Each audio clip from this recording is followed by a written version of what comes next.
welcome to the Formula Botanica Green Beauty Conversations podcast. My name is Gemma, I'm your host, and I'm also the relationship manager over at Formula Botanica. If you want to find out a little bit more about who we are and what we do, head over to formulabotanica.com and check out our free sample class. In this episode, I am interviewing the fabulous Karen Behnke from Juice Beauty. Juice Beauty is one of the pioneering brands in naturals and organics, and they were started over 13 years ago. So I put all my toughest questions to Karen, and I hope that you enjoy what she has to say about natural and organic beauty. Hello and welcome to the Green Beauty Conversations podcast, Karen. Hi, Gemma, how are you? It's great to talk to you from California. I know, thank you so much for joining us. I'm thrilled that you were able to make time. And Juice Beauty is a name that many of our students and wider community know. You've been going for 13 years now, so you're one of the kind of pioneers in natural and organic skincare. You know, it's funny. The team kept saying, boy, Pioneer keeps popping up when people talk about you. And of course, at first I was horrified because I think, you know, being in my 6th decade, I thought, I'm already the oldest person in beauty. But then my team was like, seize the moment. So we actually put Pioneer in our mission statement now, you know, that we've been pioneering organic and natural skincare.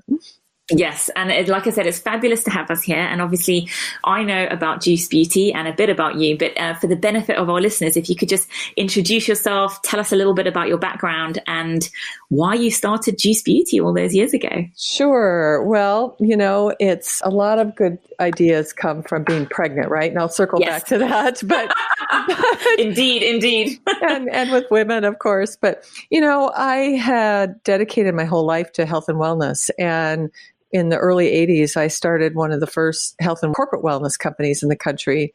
And that was designed to go into corporations and do health, fitness, wellness, cholesterol screenings, you know, et cetera, programs. And, you know, so I was in health and wellness and boards and on the board of 24 Hour Fitness, a big fitness chain here, and for 20 years, and really hyper-focused on nutrition and fitness. And then I met my husband in my late 30s, and we had started having babies in my 40s. And that was the first time that I had ever read the back of a beauty products label. So here at Hyperfocus Nutrition Fitness, doing triathlons, you know, Whole Foods was going in strong in the United States at that point, yet I was still slathering lots of things that I shouldn't have been all over my face and body. And really the pregnancy helped me realize what was, you know, it brought that to the forefront. And in a moment of insanity, you know, well, first of all, I researched it for years. And then in a moment of insanity, bought the name and started the company from scratch. And I could tell you the basic premise we started on, but that was the whole foundation of it. Just really realizing that your skin absorbs over 60% or whatever the percentage is. Your skin absorbs what is placed on it. And that has been proven by many studies, including the Hermosa study at UC Berkeley. And so, you know, what you place on your skin, you want it to be healthful. Yeah, I mean, it's the largest organ in your body, right? So, yeah. So you started Juice 13 years ago. And yeah, so 13 and a half now. 13 and a half. So you were probably one of the first kind of organic brands, I guess, in the US. And so obviously now we're talking of, you know, people talk about the massive growth in the natural and organic sector. And, you know, particularly in the US, things have really taken off. But what was it like when you started an organic brand 13 years ago? I mean, what was the market like and how was Juice received initially? Well, it was very, very, very difficult. First of all, it was similar to starting a corporate wellness business in the early 80s. Everyone said, well, what's wellness, you know? And so it was the same thing. People were like, organic? Oh, well, I use organic. I use XYZ. And I would always say, you know, they don't talk about organic. They're not organic. It's not even. And so, you know, first of all, people thought I was a little crazy. And secondly, the beauty brands all asked me, why would you go to so much work? That is way too hard. And, you know, thirdly, the customers didn't quite understand it until I would say, when you go into Whole Foods, for instance, and you're choosing between an organic green apple and a natural or conventional green apple, what's the difference? And people always say, oh, pesticides. And I said, well, it's the same with organically farmed ingredients for beauty. So then they kind of got it. But, you know, my original goal was to have the highest efficacy skincare and to meet or exceed conventional chemical skincare. I knew we could pass the naturals, but I really wanted to meet or exceed conventional chemical skincare and still have that luxurious and efficacious, that luxurious application. But yeah, our first customer was a small pharmacy chain, Pharmaca, and they're still a customer. And they were really the only ones, since they were a wellness pharmacy, that really understood what we were doing. Yeah. So what is it like now? Because obviously, organics took off in a big way. And particularly, I know in the US, because obviously you have a lot of GM things. So the organic market has been able to obviously showcase itself as being non-GM and appeals to like a really broad customer base within the US. So do you feel like you're received in a different way now?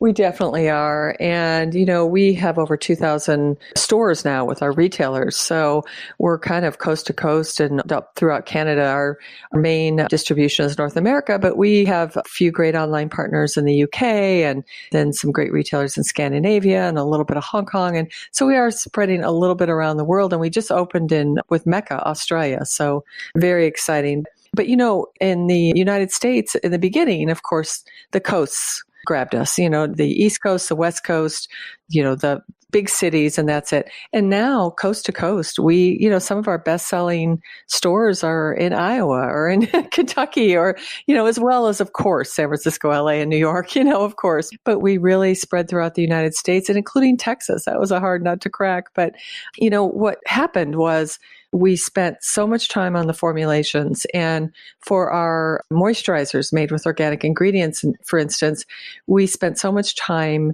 getting the wonderful slip and feel with coconut alkanes and organic grapeseed so it would feel better than petroleum and silicones and dimethicones in conventional chemical, or that we would use vegetable-derived hyaluronic acid or vegetable olive-derived squalene. And so it would work better than chemically derived, those ingredients. And so we spent so much time finding better alternatives to conventional chemical ingredients that work, but that aren't good for potentially you or the earth, that I don't think in the beginning people even knew it was actually they were putting organic ingredients on their skin. So we developed a following with our efficacy for our serums, our green apple peel, our stem cellular booster serum, and then what followed were our moisturizers, our stem cellular moisturizer, our green apple moisturizer, and then we were first to market with stem cellular CC creams, beautiful tinted zinc SPF CC creams, and people, they started using it and they're like, really? There's no silicones and dimethicones in this, and there's no artificial dyes and no parabens and et cetera, et cetera. So I think in the beginning it was people just bought it because they liked the products. Yeah. I mean, talking about the development of Juice Beauty and all the different products and ranges. I know that you guys have done quite a lot of scientific studies on the credibility of organics and like you say, the efficacy. So I wondered if you could just expand a little bit on the types of studies that you've done and how you use them to educate consumers on the efficacy and benefits of your products. Oh, thank you. Because we are a science-based brand, and it's very important to me. With my wellness company also, we partnered with leading universities, return on investment for those programs, and that was important. And so whenever you're on the kind of cutting edge of the industries, you really have to overprove yourself, really, And so that's what we've had to do. And for instance, so we, of course, our manufacturing labs, and we formulate everything in-house and source, and, we have 3 chemists in-house and 9 on contract. But so we use very, very dedicated manufacturing labs that have organic lines dedicated. But for clinical efficacy testing, we purposely use the same labs that the big conventional chemical brands do, because we want the same scientists, the same visual PhDs looking at everything and instrument measuring. And so, for instance, we recently put our green apple age-defy serum to test, and we tested it against a leading natural and a leading conventional chemical antioxidant serum. And we found that it performed 2.7 times better, 168% better at providing antioxidant protection. So, and that was clinically validated. It was unbelievable in the lab, and, just testing it against free radical neutrons. It was phenomenal. So 2.7 times better or 168% better. So, and the lab measured the capacity of antioxidants to protect against a protein from damage by free radicals. So they measure inhibition time and inhibition degree. And so it was a very clinical test. And so it's kind of like, why not? If you can win with, healthful ingredients that you're putting on your skin that are healthful to you and animals and the planet, and it's a higher efficacy and it feels good and everything, it's kind of like, why not? Yeah. Yeah. I mean, I guess for us, one of the main issues that we come across, or one of the main kind of sticking points for some people, is that they don't think naturals and organics are effective. And I was reading a book from one of the leading journalists here in the UK, and she said, I've never been a fan of naturals just because I'm a fan of efficacy. And I'm wondering if, did you do some of these scientific studies because you wanted to put that question, put those doubts to rest, really? Definitely, because, when I used to go around to the big, magazine labels, Vogue and Elle and Marie Claire and all those beautiful magazines, who I love now. I mean, just absolutely allure. They're all so wonderful. But in the beginning, they kind of thought, well, I know it should be good for me, but, I really want something that works. Same type of thing that you're describing. So I would leave one of our green apple peels or one of our serums for them. And inevitably, our full strength peel would send them over the edge. And they would call me back and they'd go, holy tamale, that thing is strong. And I said, yeah, it's those organic fruit acids really work, don't they? And so it's funny, at about year 4 or 5, when our clinicals, started to meet or exceed conventional chemical efficacy, that's when that kind of, does it really work? That dropped for us, which was awesome. And then fast forward to, Ulta Beauty is our biggest retailer here in the United States, and Sephora in Canada. And then we were so proud when Neiman Marcus and Bloomingdale's recruited us. And Neiman Marcus said, we want, you set the standard for clinical organics. And I almost jumped up and down. He said, everyone knows your products work better than, conventional chemical. And I was like, oh my God, that's what we've been working so hard for. So it was just so exciting to us. So yes, it was, you have to work harder when you're kind of breaking new ground. Yeah. I mean, it's interesting, that term clinical organics. Yes. Yeah. I mean, it's interesting that they're choosing to kind of refer to it that way. And it's nice in a way that they can recognize that. I mean, Neiman Marcus are now stocking Le Prunier, which is the plum oil serum. And we interviewed them as well. And they were saying at first, efficacy was questioned, but they did studies as well. Oh, good. Yeah. And could prove it. And, when you started Juice all those years ago, did you think that you would have to do such a big piece on the science to convince people that it was going to work for them? Because I started it when I had already had some success with my wellness company and been on a couple boards and things like that. So having been through it with my corporate wellness company, again, think back to the early 1980s in corporate worksite wellness. People thought I was insane. So having had to prove return on investment for that and workers' comp reduction and, all those things that we had to prove that getting employees healthier would pay off for employers, I kind of was prepared for it. So we started from day one with, being a science-based brand and really looking at the science. But it was hard, pioneering this. In the beginning, zinc was heavy, for instance, and cosmetic grade zinc, and it was very heavy. And now fast forward, our stem cellular CC creams, you really can't tell the difference between, zinc stem cellular CC cream and a, dimethicone silicone artificial dye tinted moisturizer that has, from one of the big brands where they spend so much time getting the slip and feel and colors and everything right. And as far as the, how it goes on, but I tell you where you can tell the difference is how it feels on your skin and how it performs and how your skin can breathe and how much better, your skin will look day after day after day because you're feeding your skin. You're not masking it and suffocating it. I'm a big fan of telling people about the feel of a product and, how People always ask me, what are your favorite beauty products? And I'm like, it's the ones that make me feel different. It's the ones that make my skin feel different. And I can tell when people have put a lot of effort into the formulation, because I get to try quite a few different things nowadays. Probably like you as well, being in wellness and beauty, you probably tried a lot before you made your own. So you get a feeling of what makes a good formulation and what makes you feel good when you use something and what makes your skin feel different. And I think it can really set you apart from a brand because people know. They do. And it's, I think that's probably what we hear the most too, is that people are surprised that it does, feel as great or better than the $500 moisturizers or what have you.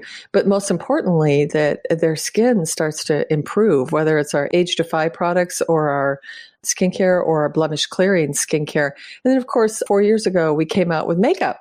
So we were probably one of the first to come out with makeup made with certified organic ingredients and then plant pigments. And, we used skincare technology in our makeup because, again, not coming from beauty, it wouldn't occur to me to not have all the beautiful skincare technology in your makeup products. So if you're putting a foundation on, we put age defy serum in it. So, you're getting that beautiful coverage and foundation, but you're also getting serum that's working for your face all day long. Yeah, it's a perfect partnership, really. Yes. Yeah. So one thing I wanted to just quickly ask you and go back on quickly is you mentioned that you have 3 chemists in-house and you manufacture your products in-house. Really? Well, we don't manufacture in-house, but we do everything but put it online. So we formulate, we source, we color match, we do everything in-house. And then we work with about 9 manufacturing labs that are on contract that have dedicated lines, because you have to clean a certain way for organic products and all those things. So we do all the formulations and everything. And then, of course, now we're taking it all the way that we bought a Juice Beauty farm. Yes, I was just going to ask you about that. Obviously, just going back to the formulation question, it's interesting that you still decided to keep doing the formulations yourself. A lot of the bigger brands organic and natural brands who have gotten a bit bigger have actually outsourced it all. So I wanted to just have a chat about why you wanted to keep it in-house. Again, I can't imagine doing it any other way, because we have so much fun we have so much innovation coming from our amazing marketing and product development team. And that's where I spend a lot of my time. I absolutely love that area. And so it's just so much fun in dreaming up the ideas. And we have what we call a little pre-lab at our corporate headquarters. We're always mixing and looking at everything and cooking and weighing and, cooking ingredients, that is. And so it's just, that's part of the fun of it. But we also want to control our supply chain as much as possible. And so we try to source as much as possible from the western region of the United States. And that happens to be where a lot of great organic farming is conducted and a lot of great oversight too from the government. So from what I understand, there's different parts of the country aren't quite as rigorous, but apparently the West Coast is quite rigorous with oversight. So like we buy our organic green apples from Washington State, a wonderful farmer up there. And now we bought a Juice Beauty farm and we're so excited. It's in Sonoma County in Healdsburg. And we've got a beautiful branded farmhouse, organic, sustainable farmhouse. And everything in it is organic linens and, couches, et cetera, from our partners that we worked with.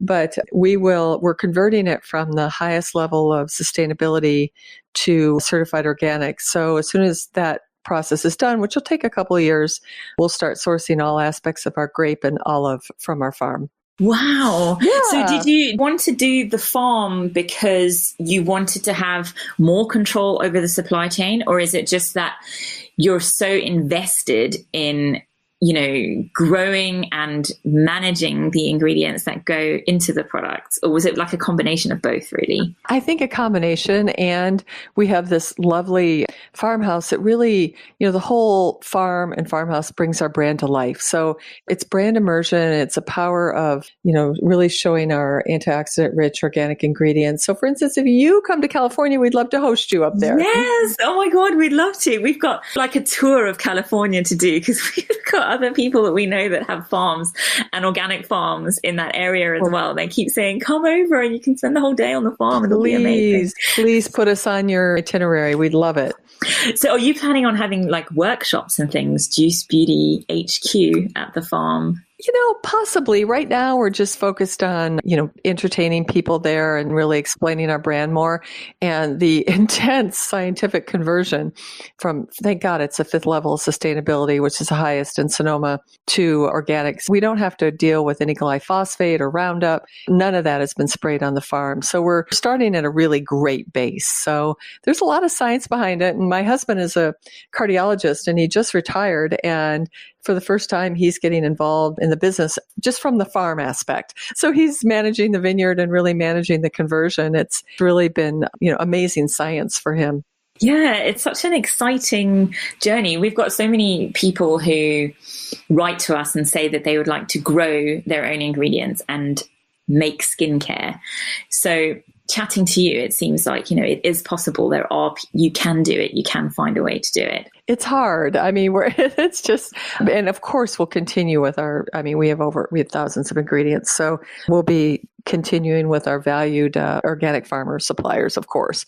But we will look forward to getting all aspects of grape and olive from our own farm, which will be fun. So stay tuned. We've got some exciting things ahead of us. Yeah, I can't wait to see more from the farm. I mean, when I was chatting to you about coming on the podcast, I definitely looked up because one of the things was like, oh, Karen's just bought a farm. And I was like, oh, let's have a look at this. Well, now you have to really have a look. I know, when we go on holiday immediately. Yeah.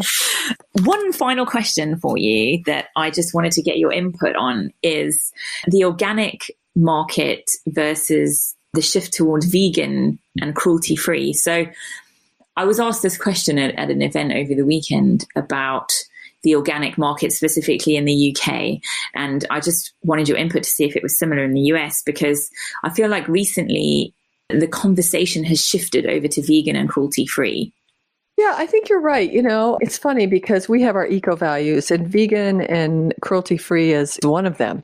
Our foundation is organic because we feel like you can really avoid GMOs and toxic pesticides and, all the things. But you have to have a more, what I thought was always a beautiful organic brand from your neck of the woods, but they use synthetic fragrance, which I was like, why would you go to all that trouble to work with organic ingredients and then you pile in synthetic fragrance, which is a known endocrine disruptor? So everything, we try to take it all the way from no synthetic fragrance to, of course, vegan and no animal testing. When we first started out, we had a couple products with sustainably sourced beeswax, and we actually even eliminated that, which I got to tell you makes lipstick very difficult to do, but we figured out how to hold up lip with great organic grapeseed. So it's, we always tell people don't wind it all the way up, but other than that, it works perfectly. But yeah, so we're vegan, we're no animal testing, we're PETA certified, Leaping Bunny certified, et cetera. So, it is, I think it shifts because I think some people started trying to work with organic ingredients too, and it's very hard.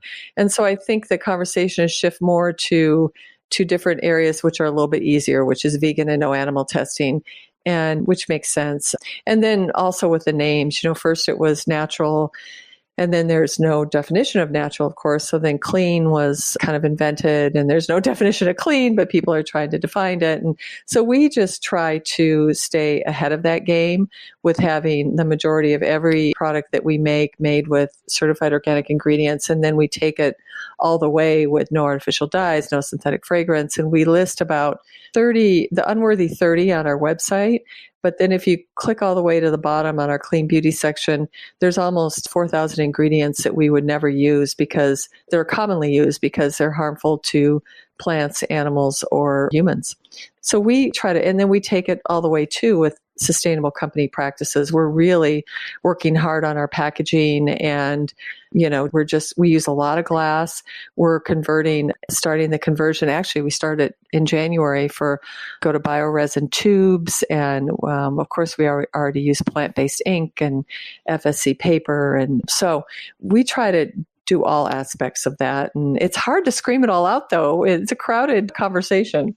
Yeah. I mean, do you think that consumers in the, let's term it the green beauty movement at this stage, are becoming more demanding of having, a cradle to grave approach? So they want to know about your ingredients, the efficacy, they want to know about the packaging, they want to know it's cruelty free. I mean, do you feel that the consumer is asking for a different product, say, than maybe 13 years ago than when you started?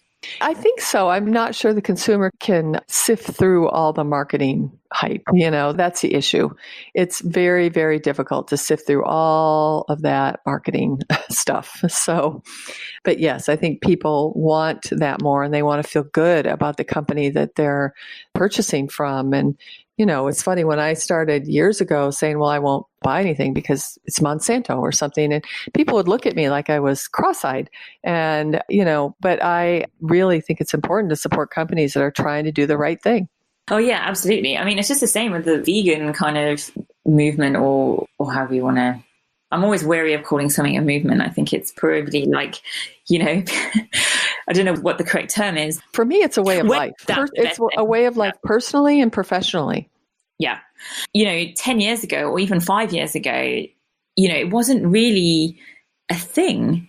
People were sort of like, I remember someone talking about launching a vegan makeup brand, and people were like, well, why would you make it vegan?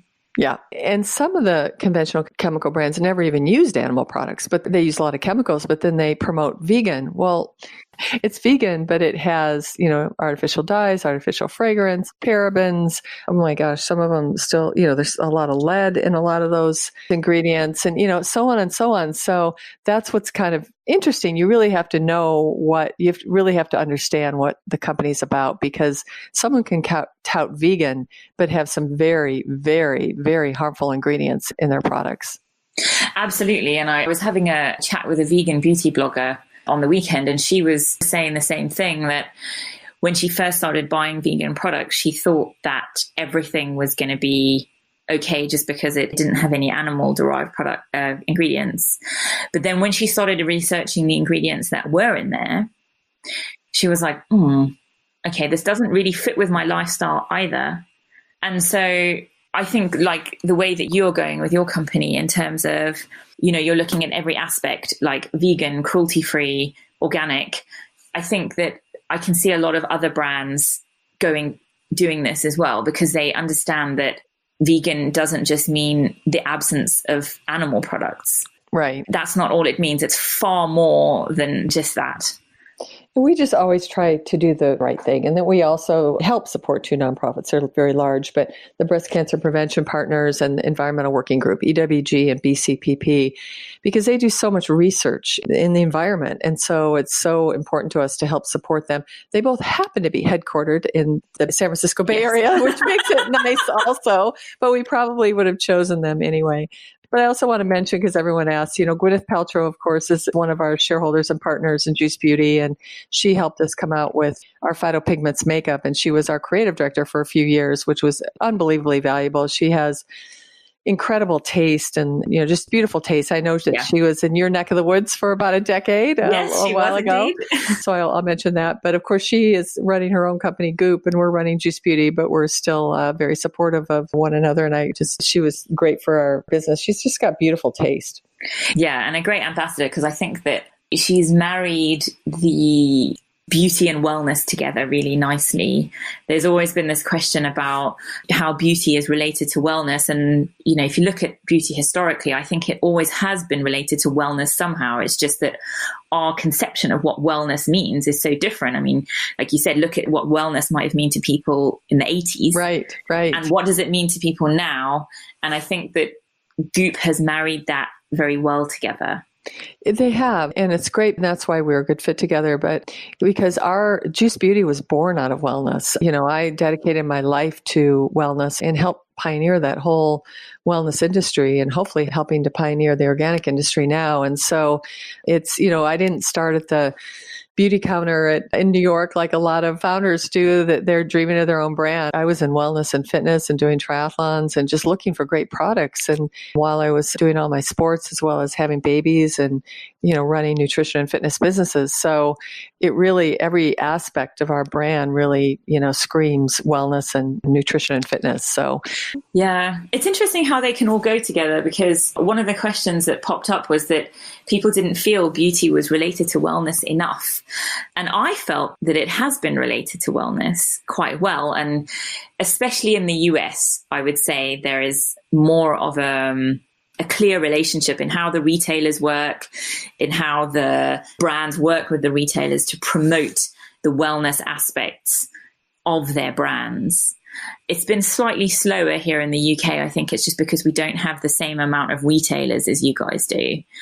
Obviously, we have quite a few online ones. Like you mentioned, you have some online partners here in the UK. So it's interesting, like you say, that your whole brand was rooted in the very idea of how your beauty products can relate to your wellness. It is. It's just in everything that we do with the brand is really related to wellness. And that's what's fun about the Juice Beauty Farm. It brings the whole California wellness lifestyle to the forefront, which has been my lifestyle. And it just brings it, front and center, which is so exciting. Yes, it is. Absolutely. Thank you so much, Karen, for joining us today. Like I said, I really appreciate you taking your time out to share some of your knowledge and your story about juice. Thank you so much. And I'm in admiration of everything your company is doing. Thank you for taking the time to interview us. And I will see you in Sonoma. Yes. All right. Thank you. Bye. Bye-bye. Thanks so much for listening and joining us in this fabulous interview with Karen from Juice Beauty. I really hope that you enjoyed the interview and her input, and that you got some insight into what the organics market might have been like 13 years ago. If you are interested in Formula Botanica and what we do, then please head over to formulabotanica.com. Check out our free sample class. You can also connect with us on Facebook, Twitter, and Instagram at Formula Botanica. We'd love to hear from you. And once again, thank you so much for subscribing and listening to our podcast. And thank you to all our listeners for making this podcast such a success.